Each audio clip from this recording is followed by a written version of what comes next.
after being assigned our new task. Well, I didn't know what to think.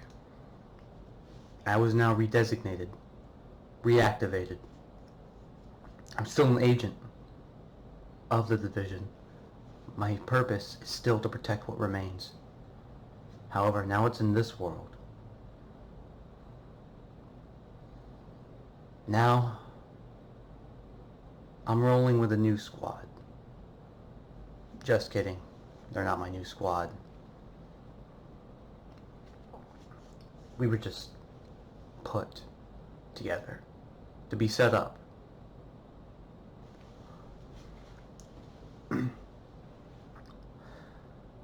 A few of Celestia's guard and apparently a few of Luna's guard.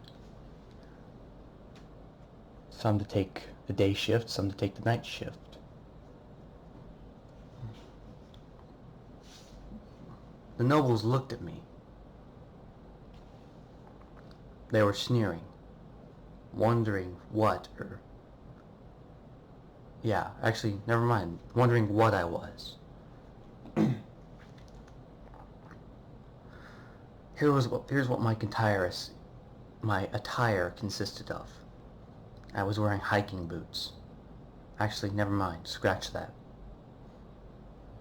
It's been a while. I'm wearing multi-terrain boots with some classic jeans. Nothing too special there.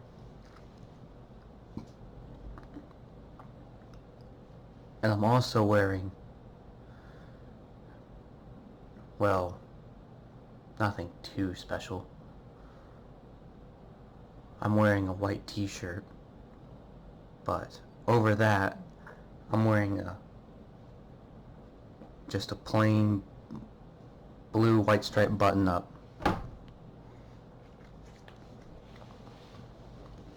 I'm 25, got blue eyes, brown hair, and I'm white. And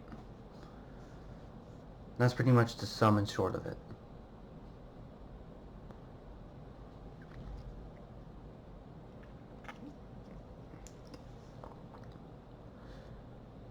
I didn't know what to think. We were just getting ready to be deployed in Ponyville. That's where I'd be stationed to protect. It had only been, what, 20-something minutes? We were going to leave in about an hour. Until one of the nobles got curious and decided to come up and ask me a question.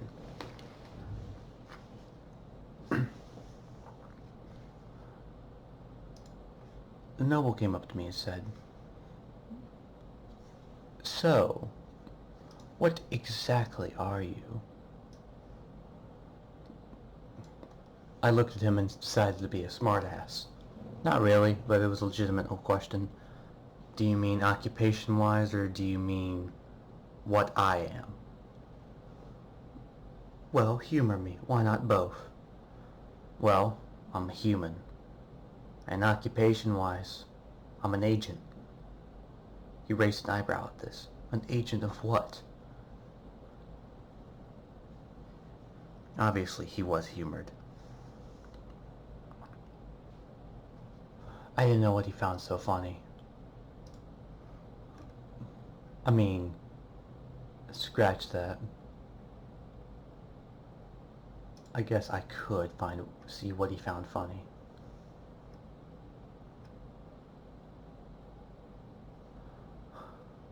But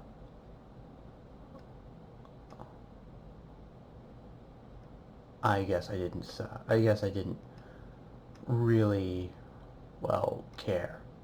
So I told him, I'm a member of the division. And let me tell you, if you're really interested in what I am, I'll tell you. The main objective of the division is to ensure the continuity of the government. In case of catastrophic emergency, there is a possibility that if there is a worldwide emergency, we are brought if society falls. We are released in waves. Division agents are activated when all other forms of protection have failed. And our president has signed a Directive 51, in order to activate us. And let me tell you something, buddy. We're handpicked from various aspects of society.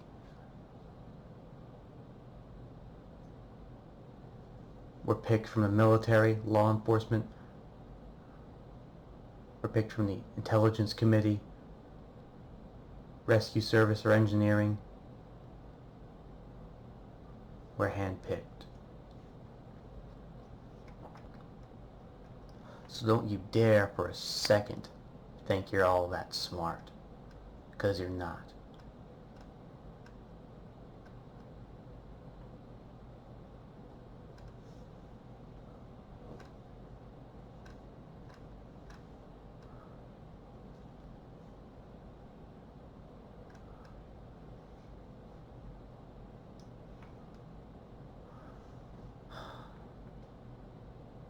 So you may think you're all this, but really you're not.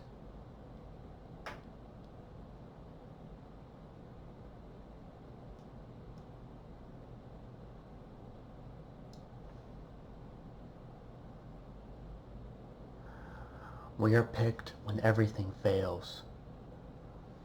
We were brought into this world for a purpose that's bigger than yours. We were brought in here for many different things that you're not. You only care about yourself. That's what you are, right? A noble. Some form in the governmental system. Let me tell you something, buddy. I've accomplished more than you, and I will accomplish more than you have in a lifetime. Nothing you do or say will matter. The things I do will bring about the good in people. I've brought in justice. I've brought people together when they are torn. Even when the very fabrics of our society are gone, I have brought in peace. And what have you brought in?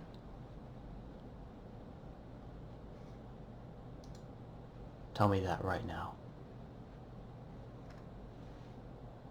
What have you brought in?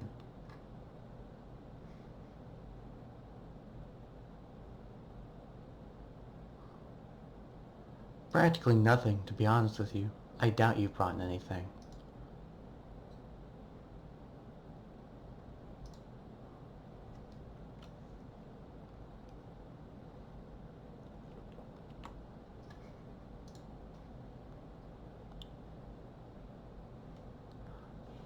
So let me tell you something.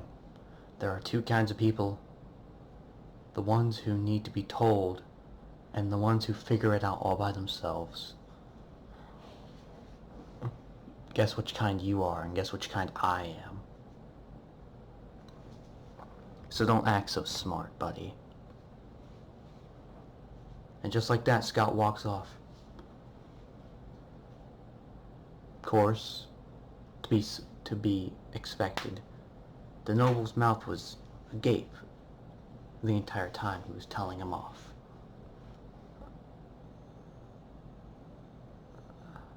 Telling him what he needed to hear.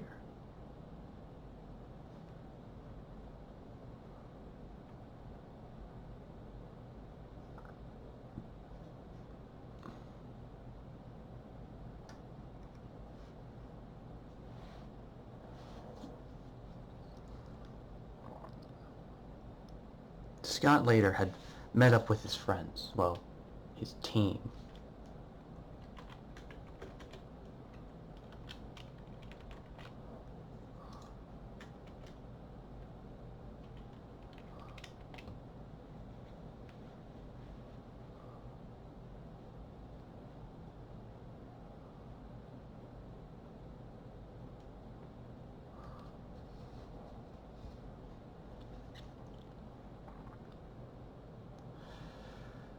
Most of them were minding their own business. Well, most of them.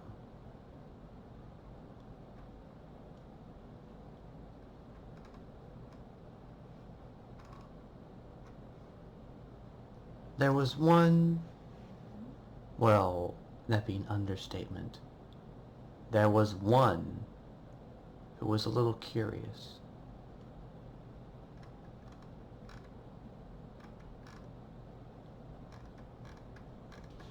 And it was a bat pony. A bat pony who was getting really curious.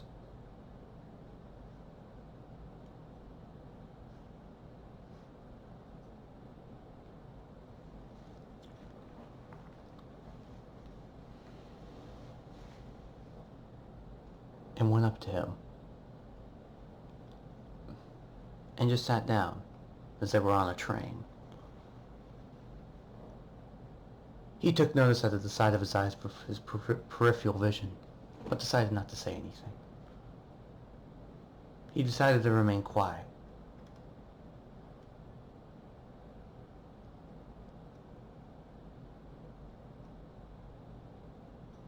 Until he turned and looked at her and said, "Yes? Is there something or anything that you need?"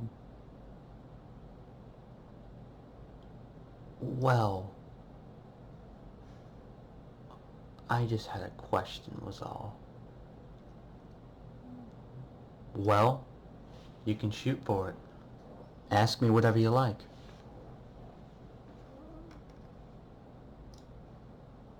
She nodded her head and said, "Okay."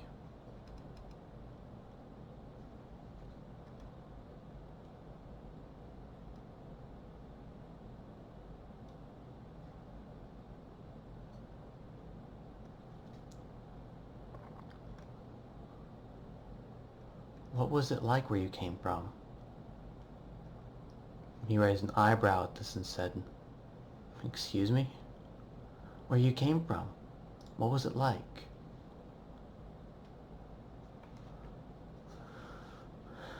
"Well, where I came from, there were lots of cities." He looked out, the beautiful horizon. I mean, it's a weird question to ask, but I guess he would have liked it. I guess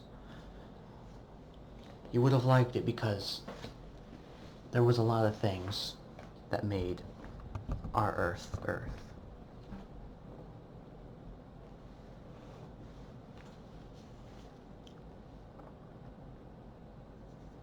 "Why do you wear the mask?" "This? Yeah, what is it?" It's complicated to say. It's a respirator. Doubt you know what that is, but... Well, yeah, what is that?" "A respirator is a special type of mask that allows me to breathe through... Let's say... if there's a disease or something, or like a flu, I can breathe in that kind of area.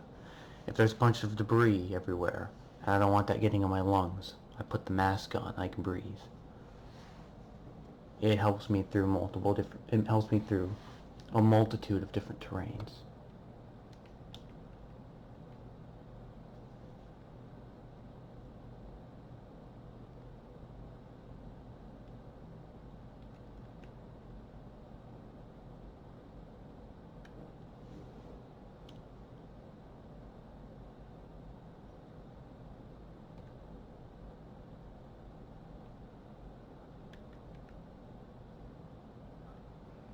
But eventually stuff went to hell. "What do you mean?" "Well,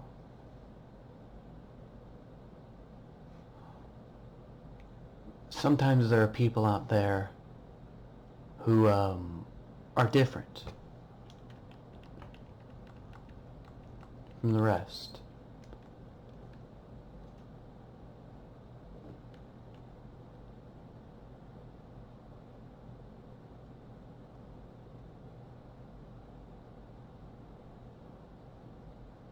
I was activated not long ago.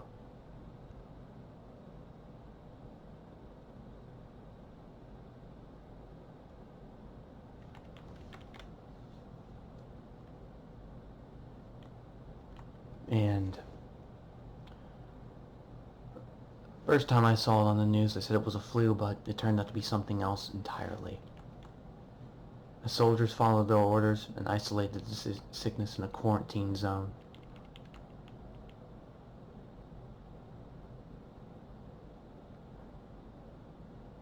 Eventually, they ordered the soldiers to pull out all the troops within a few hours.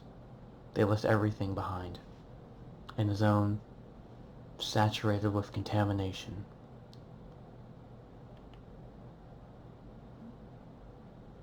They lost control of the situation, rioting, looting, chaos, and that's when the power went out. People fought each other and killed each other. The worst of the place was a place that very few would dare to go over the wall, and very few would still come out.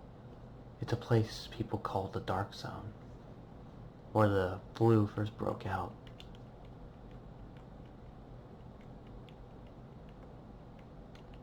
And I was one of those few who came out, kind of. I came out. My friends didn't. What happened? I take a deep breath and say, I remember it very clearly. We went in to go grab some intel that would possibly help us understand, more importantly, if there were rogue agents that were working together in pairs, or if they were all rogue, if they had a base of operations. That way we could go and take them out.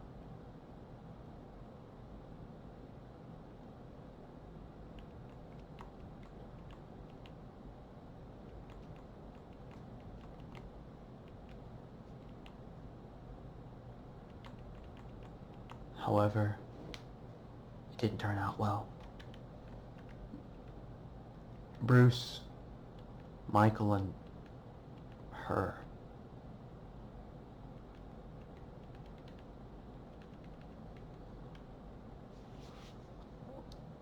Once we went in, things got a little hectic.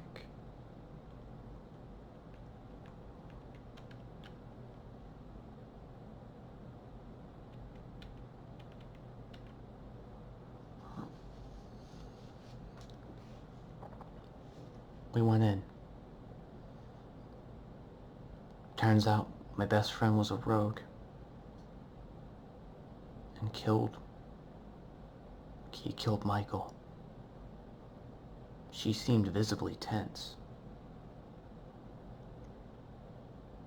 and killed the love of my life, and then shot me. He shot me, my own best friend. He shot me because he wanted power. I had fallen, bleeding behind a desk, not knowing if that would be my end. That son of a bitch came around, and he had a face full of this, Scott said, gesturing to his double barrel that was still attached to his backpack on the table. His head came clean off. But I didn't care. I fired the other round anyway. Caused him to launch out the window of the office. Before I bled to death, I uploaded the intel.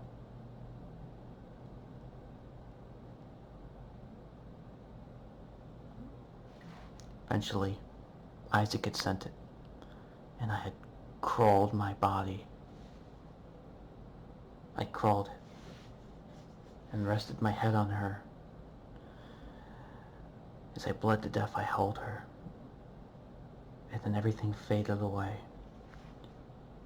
Then I ended up here. Your princess gave me a second chance.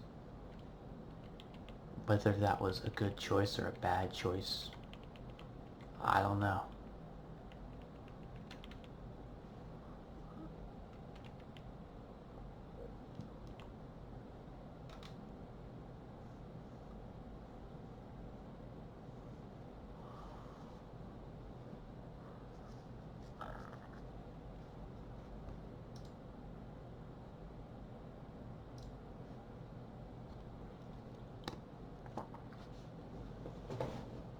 He looked at her, and said, "What's your name?" She shook her head, said, "What? Your name, what's your name?" "Oh, my name's Nightshade." "Well, Nightshade. Name's Scott." He stared at those alluring violet eyes. Couldn't help but blush a little bit. She was kind of cute, which was kind of weird for him to say. I mean, they're different species and all.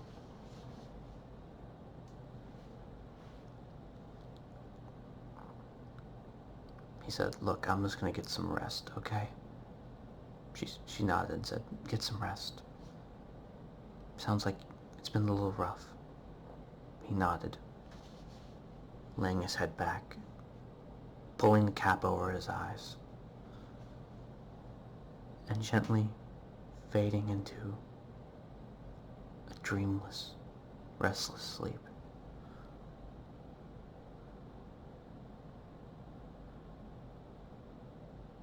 "Ponyville, huh? Seems a lot bigger than I expected," he said as he stepped off the train.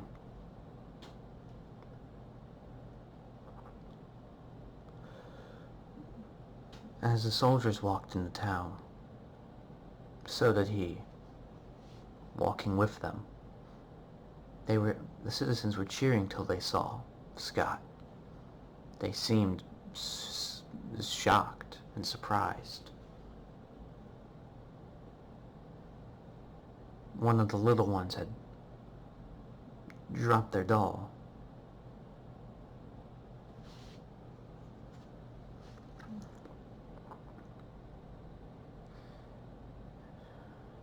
Scott went up and picked up the doll, got on one knee, and held it out for the little one to take it. She looked at him and smiled, saying, "Thank you, mister." As he took back his doll, he got up from his crouching position, kneeling position, and looked up. His head was held high.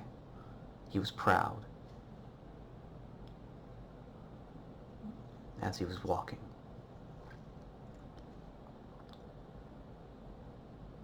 Everything was calm till this pink blur raced up in front of all of them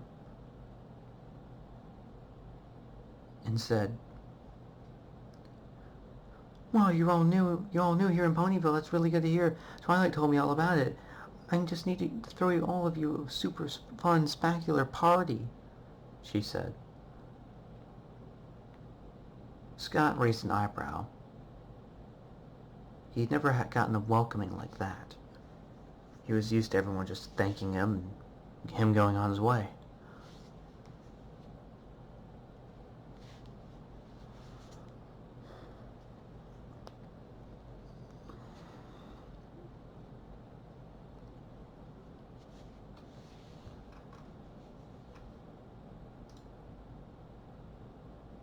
Before anything else could happen,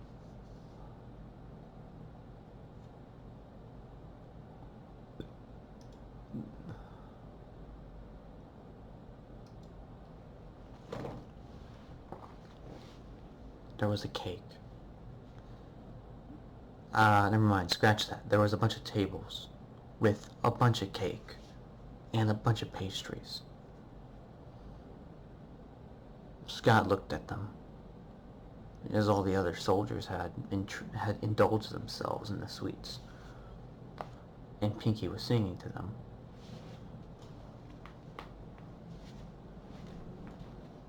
He'd walked off to look around town, which was kind of weird behavior.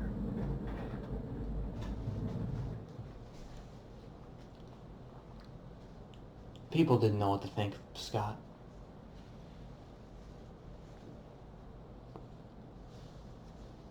They didn't know what to think. This was something, to say the least. Something that had stepped into their town. They were told of by Twilight Sparkle that there would be a group of heroes and one of them would be different. However, they were told that they had come to protect them, so they knew that they could trust him. Because these were exclusive words from their princess, their princess and goddess, Celestia.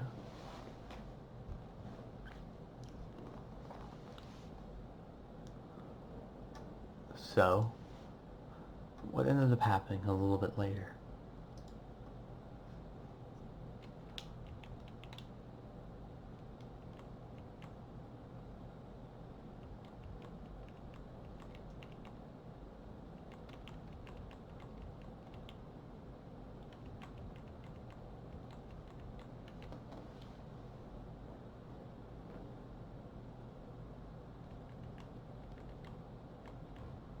What happened next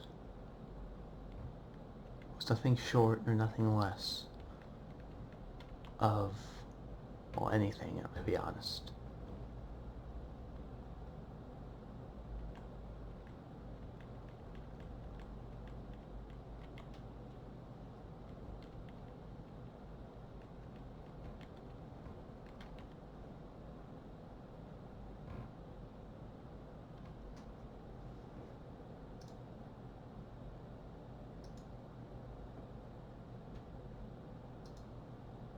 Somebody decided to come say hello.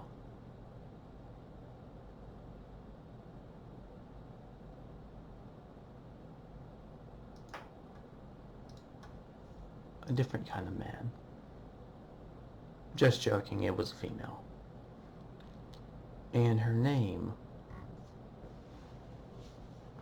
well, Scott didn't exactly know what to think of it. While the others were getting set up, Scott had made his place on the other side. It was on a large hill where he'd set up his camp.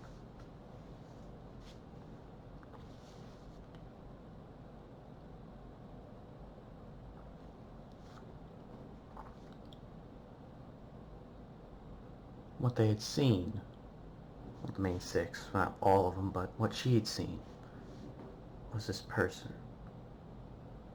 She'd known that because Twilight had educated her, herself, and educated the main six on what humans were.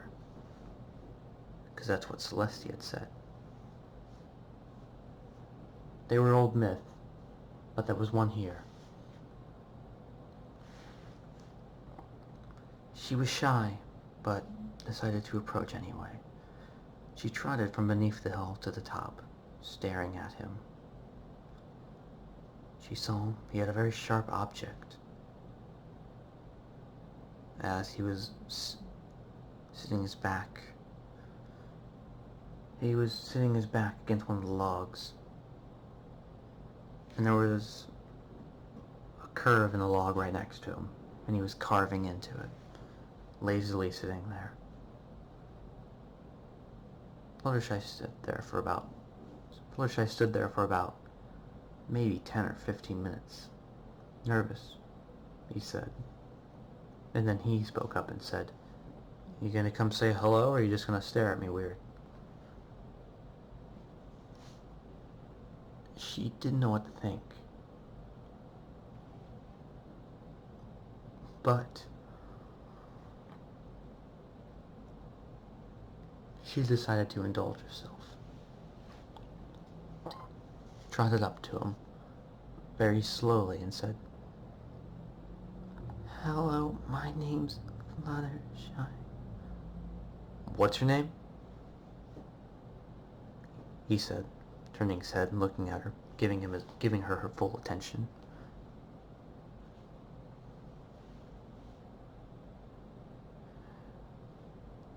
She said it louder this time, a little bit more. "My name's Fluttershy." "Well, Fluttershy, name's Scott."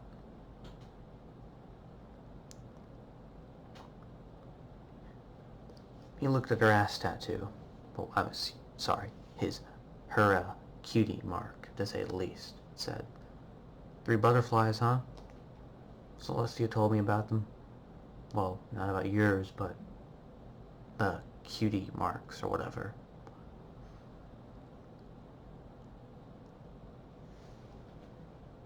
"What does it mean?" She got calmer because she got to talk about animals. "Well, it's about animals. I love animals and I take care of them."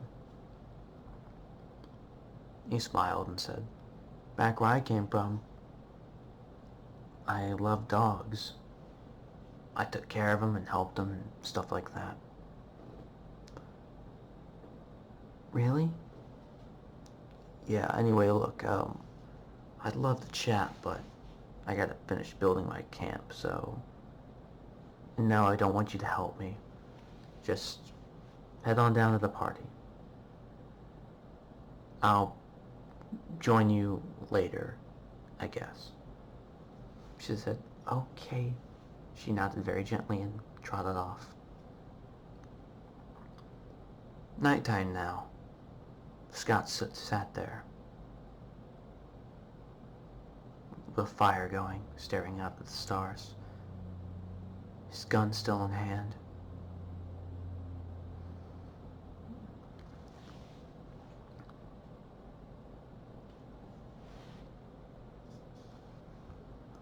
He was there until something popped up on his radar. Something was approaching.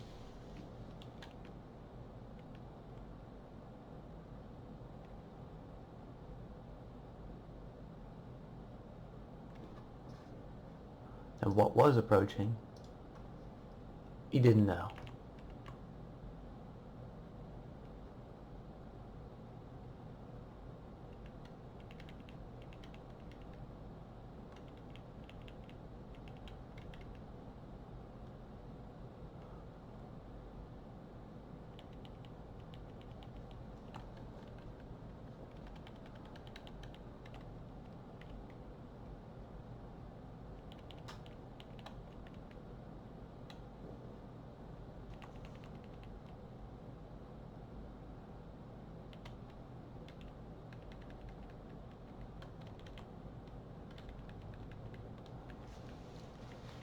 He looked. Sure enough, it was Nightblade.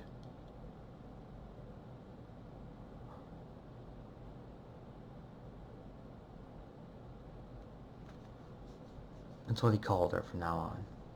It was kind of a cute name for her. She trotted over to him.